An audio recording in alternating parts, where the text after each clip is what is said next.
একটি গোপন বিষয় আমাদের সামনে উঠে এসেছে, যে বিষয়টি ইতিমধ্যেই সামাজিক যোগাযোগ মাধ্যমে ব্যাপকভাবে প্রচারিত হচ্ছে। সেটা হচ্ছে ক্রিকেটার তামিম ইকবাল। ইনি কি বাংলাদেশের নাগরিক নাকি ভারতের নাগরিক?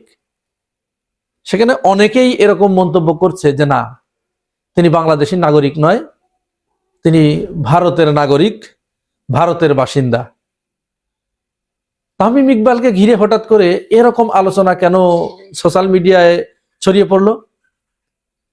আপনারা জানেন, বাংলাদেশের মানুষ কিন্তু প্রচন্ড ক্রিকেট ভক্ত। বিশেষ করে এই এশিয়া মহাদেশের ভিতরে সবচেয়ে ক্রিকেট প্রেমী, ক্রিকেট আমোদী হচ্ছে বাংলাদেশিরা। ক্রিকেটের যে কোনো ইস্যু এলে বাংলাদেশের মানুষ সেখানে প্রচন্ডভাবে ইনভলভ হয়ে পড়ে। তেমনি একটা ঘটনা সম্প্রতি ঘটেছে। আমি ভেবেছিলাম এই বিষয়টি নিয়ে কথা বলবো না, আমার ইচ্ছা ছিল না, অনেকেই বলেছে, কিন্তু এই সম্প্রতি তামিম ইকবালের একটি কথাকে কেন্দ্র করে আবার নতুন করে যে শোরগোল শুরু হয়েছে, সুতরাং এই বিষয়ে কিছু কথা বলতে আমাকে যেন ভিতর থেকে কুরে কুরে খাচ্ছে। তামিম ইকবাল একটা বক্তব্যে, এক জায়গায় বক্তব্যে তিনি বলেছেন বিসিবি হচ্ছে স্বাধীন সত্তা, এটা ইন্ডিপেন্ডেন্ট। তাহলে কেন তারা রাষ্ট্রের সিদ্ধান্ত মেনে নিল? রাষ্ট্র এখানে খেলোয়াড়দের চিন্তা না করে তারা রাজনীতি করলো। মুস্তাফিজুর রহমানের এই বিষয়টা কি অন্যভাবে সমাধান করা যেত না? তামিম ইকবালের এই কথা রাষ্ট্রদ্রোহিতার শামিল কিনা, এবং এই রাষ্ট্র তামিম ইকবালের কানের উপরে দুটো থাপ্পড় দেবে কিনা, সেই বিষয়ে আমি পরে আসছি। তার আগে এই বিষয়টি আসি আমরা বোঝার চেষ্টা করি যে আসলে কি বিসিবি ইন্ডিপেন্ডেন্ট, রাষ্ট্রের সার্বভৌমত্বের চেয়ে ইন্ডিপেন্ডেন্ট সার্বভৌমত্বের প্রশ্নে? বা বাংলাদেশের কোন প্রতিষ্ঠান, বাংলাদেশের ভিতরে কোন প্রতিষ্ঠান কি বাংলাদেশের সার্বভৌমত্বের চেয়ে ইন্ডিপেন্ডেন্ট? রাষ্ট্রের সাথে রাষ্ট্রের যখন কোনো ব্যাপার ঘটবে এবং রাষ্ট্র যখন মনে করবে যে এটি তার সার্বভৌমত্বের জন্য হুমকি, তখন সে তার সমস্ত প্রতিষ্ঠানের উপরে, তার সবার উপরে তার ইন্ডিপেন্ডেন্ট, এবং তিনি সবাইকেই সেখানে খবরদারি করাতে পারবেন, এবং রাষ্ট্র চাইলে কাউকে বাদ দিতে পারবেন, কাউকে গ্রহণ করতে পারবেন। সেটি ভালো কি মন্দ সেটা পরের ব্যাপার, ওই আলাপ পরে, অন্য ইস্যু। কিন্তু সার্বভৌমত্বের প্রশ্নে রাষ্ট্র সবাইকে নিয়ন্ত্রণ করবে এবং সবাই রাষ্ট্রের নিয়ন্ত্রিত। তাহলে প্রথম কথা, তামিম ইকবাল যে বক্তব্য দিলেন যে বিসিবি ইন্ডিপেন্ডেন্ট, এটা একেবারে বোগাস কথা এবং ফালতু কথা বলেছে, একবারে মূর্খের মতো কথা বলেছে। তামিম ইকবাল যে বিষয়টা জানে না সেই বিষয়ে তার কথা বলাই উচিত হয় নাই। এই কথা বলে সে মূলত বিসিবিকে রাষ্ট্রের উপরে দাঁড় করিয়েছে, বিসিবিকে, বাংলাদেশ ক্রিকেট বোর্ডকে, বা তিনি মনে করেন যে বাংলাদেশ ক্রিকেট বোর্ড সম্পূর্ণ আলাদা একটা রাষ্ট্র, রাষ্ট্রের ভিতরে রাষ্ট্র। সুতরাং এইটা অবশ্যই দেশদ্রোহিতার শামিল। এখন তামিম ইকবালকে এই বিষয়ে কথা কেন বলতে হলো? যখন মুস্তাফিজুর রহমানকে ভারতীয় ক্রিকেট বোর্ড অর্ডার দিয়েছে কলকাতা নাইট রাইডার্সকে 9 কোটি টাকা দিয়ে, কিন্তু তারা কিনে নিয়ে গেছে চুক্তিবদ্ধ হয়ে, তাহলে চুক্তিতে প্রথমেই কিন্তু সে চুক্তির খেলাপ করলো। এরকম অনেকবার করেছে, সামনে আরো করছে, নিয়মিতই করছে তারা।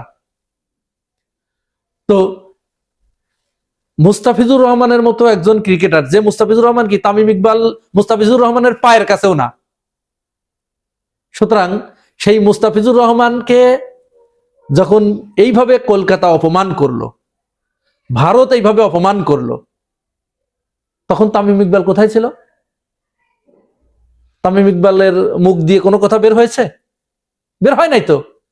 কারণ সে তো এখানে বলবে না, সে তো ওইখানে মানে স্বার্থপর, একেবারে সেলফিশ যেটাকে বলে, নিজের স্বার্থ চরিতার্থ করার জন্য সে ওখানে কোনো কথা বলে নাই। এটা যদি ভারতের ক্ষেত্রে এরকম হতো, ভারত কি করতো? ভারতের কোনো ক্রিকেটার কি চুপ করে থাকতো? না, কেউ থাকতো না, সবাই উঠে পড়ে লাগতো।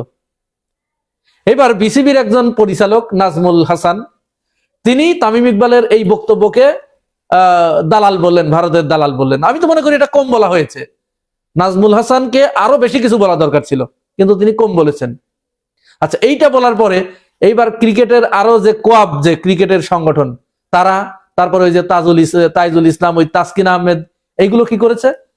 তামিম ইকবালের পক্ষ নিয়ে তারা মানে এদের উপরে নাজমুল হাসানকে ক্ষমা চাইতে বলছে।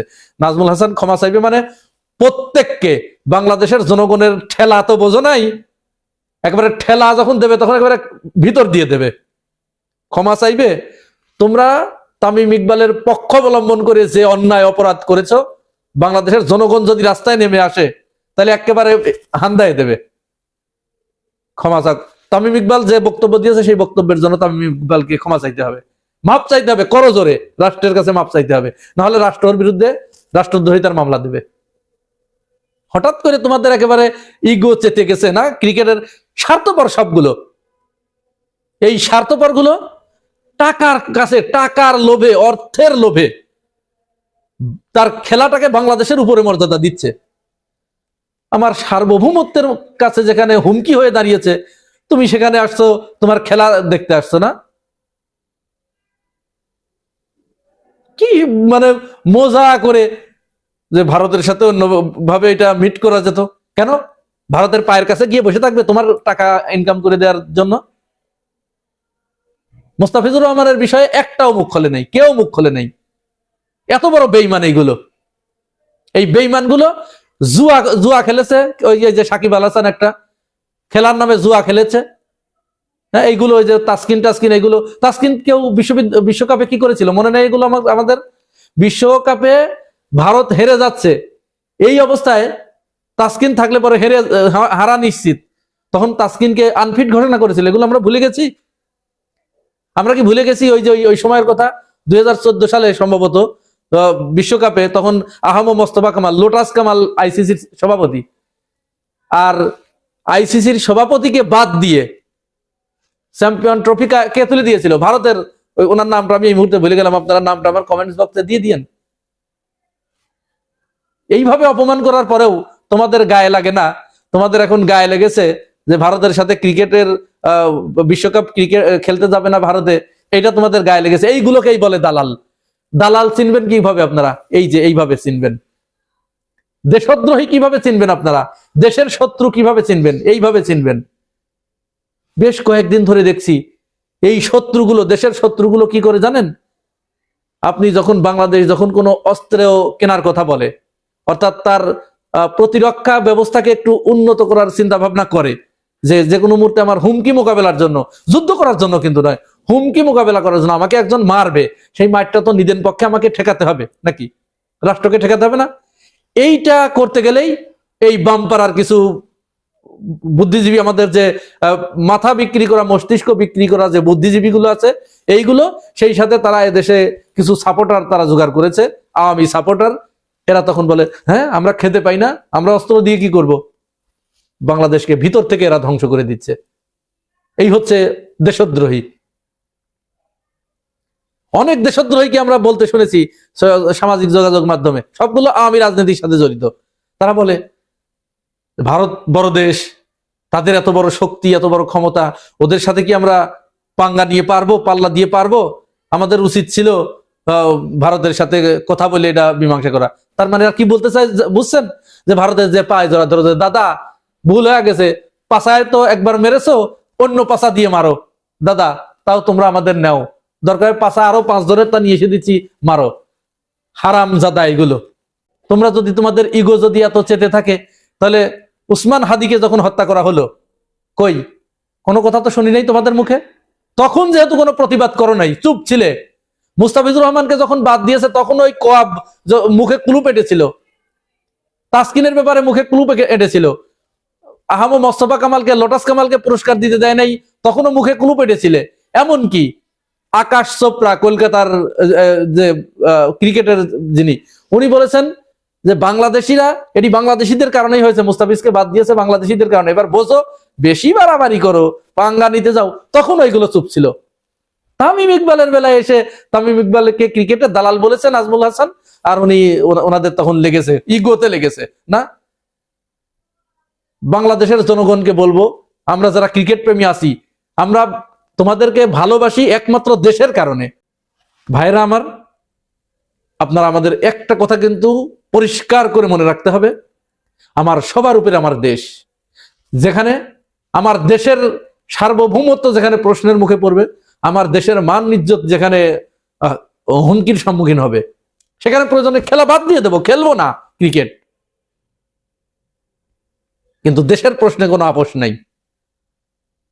চিন্তা করছে যে ভারতে খেলতে না গেলে তো টাকা ইনকাম তো বন্ধ হয়ে গেল রে, ধান দামি তো বন্ধ হয়ে গেল, সামসামি তো বন্ধ হয়ে গেল। উনি আইসে এখন ইন্ডিপেন্ডেন্ট না, ক্রিকেটের নেতা হবে। এই তামিম ইকবালকে সাকিব আল হাসান খেলার সময় কি করেছিল, এটাও কি আমরা ভুলে গেছি? এটাও তো ভুলে যাই নাই। তাহলে ওই সময়ও কি কোয়াবের কেউ, এই তাইজুল ফাইজুল এগুলো কি কেউ কোনো প্রতিবাদ করেছিল? এই তাসকিন ফাসকিন এগুলো কোনো কেউ প্রতিবাদ করেছিল? কেউ প্রতিবাদ করে নাই। এইখানে যদি এই ইন্টারিম সরকার না থাকতো, এতক্ষণ তামিম ইকবালের কানের নিচে একটা বসায় দিয়ে ওর কার চল এড়াই ফেলতো। যাই হোক, তামিম ইকবাল দেশদ্রোহিতার সামিল কথা বলেছেন, তিনি প্রচন্ড অপরাধমূলক কথা বলেছেন, প্রচন্ড অন্যায় করেছেন। সে যদি প্রকাশ্যে ক্ষমা না চায়, বাংলাদেশের জনগণের কাছে করজোরে যদি সে ক্ষমা না চায়, তাহলে তাকে আজ থেকে ভারতের দালাল হিসেবে ট্রিট করা হবে, তাকে বাংলাদেশে থাকতে দেওয়া হবে না।